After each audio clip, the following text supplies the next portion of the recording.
अलिक ठाडो पारा भने यताउति सबैतिर देखाउँदा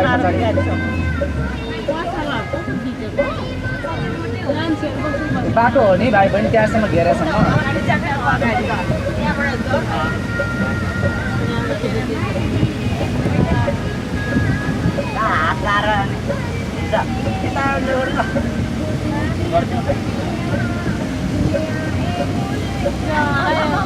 अब त पिचाइसक्यो त के